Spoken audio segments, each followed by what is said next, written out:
The Magna Carta of Great Britain stated that the charging or collecting of interest carried the death penalty. It was not until William the Orange of the Netherlands of the Habsburg bloodline, who married Queen Mary and created the Bank of England in 1694, that the Magna Carta was circumvented in Great Britain.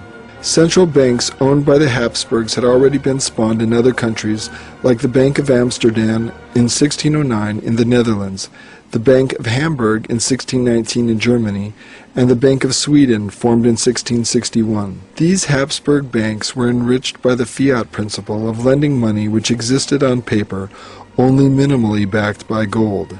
This money out of air was then lent to governments, which were charged interest on this debt through taxation of its citizens, thus empowering the banking families as overlords. Alexander Hamilton, as Secretary of the Treasury, created the Bank of the United States, which was privately owned and lent money to the United States, creating immediate debt, but it caused so much poverty and rebellion that it was shut down. However, the Second Bank of the United States was created to fund the War of 1812, owned by the Bauer Rothschilds family of Frankfurt, Germany. Germany had also lent money and mercenaries out during the Revolutionary War of the United States. In 1832, President Andrew Jackson vetoed a bill to extend the charter of a Rothschild's Second Bank of the United States, from which the U.S. had borrowed monies to wage the War of 1812. Jackson denounced the central bank as unconstitutional and a curse to a republic, inasmuch as it is calculated to raise around the administration moneyed aristocracy, dangerous to the liberties of the country. The Rothschilds family retaliated when in 1835 an assassination attempt was made by Richard Lawrence.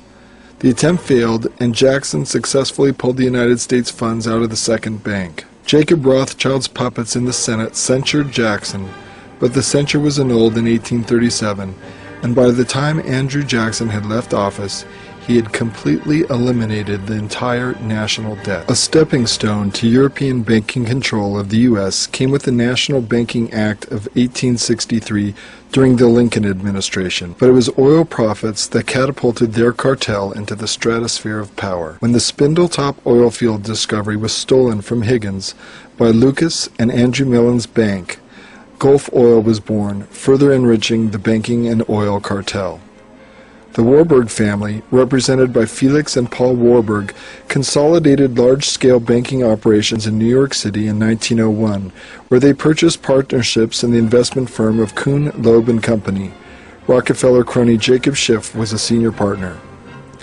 The German banker Paul Warburg, representing the Habsburgs and centuries-old European banking families, began advocating for central banking in the United States as early as 1907, propagandizing in the New York Times with articles like "A Plan for a Modified Central Bank." A clandestine meeting of several top bankers occurred on the premise of duck hunting